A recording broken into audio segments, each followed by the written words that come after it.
everyone, how's it going? I'm Shawn, and in today's Guide to Performing, I want to talk about how to record your live show. This is something we've had a lot of experience with by now, and it takes a good deal of experimentation to get a good mix, I believe, especially when you're performing live. So what we use is a Zoom H4n recorder. It has two built-in microphones, and then we also use two external microphones on a mic stand.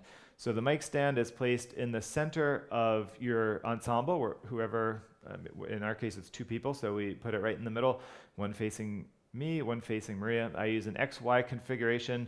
It's not that important, except that you want the sound to hit the face of the microphone at the same time from wherever the sound is coming from. So that's all you have to think about there. And then in terms of the built-in microphones, the little metal doodads built right on the machine, those don't have a very good sound quality in my opinion. So what we do, we face them towards the audience, and then it does a few things. It picks up the audience clapping, the applause, which is important. Otherwise, you just don't have much sound there if you only have mics facing you.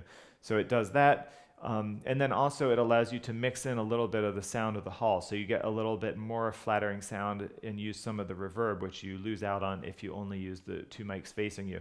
And to describe the mics that we use, I did a little bit of research on what we wanted in the microphones, and we spent maybe about $800 for these mics, so they're mid-level, I would say.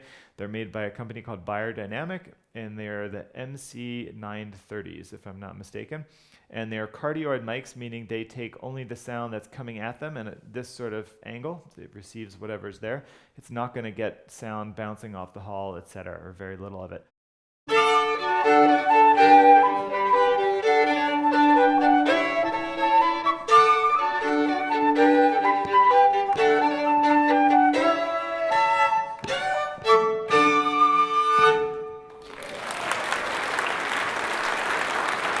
These microphones, the MC930s, they're pretty nice for flute. They have a lot of detail, but not too much detail. A lot of the microphones, as you get close to them, the sound can get a little bit shrill or nasty.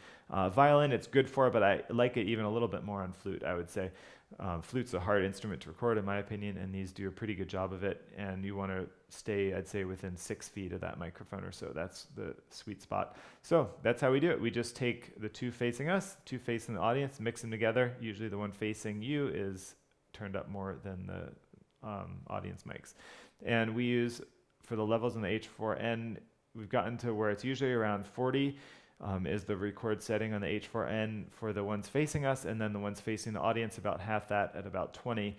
And then you can tweak those a little bit, but basically for your setup, the only thing you have to do in a sound check, just your whole group play really, really loud, and then make sure it's not going over that -6, or if it is, not so much past it. So that's how we do it, and it works pretty well. So thanks very much, and good luck recording yourself.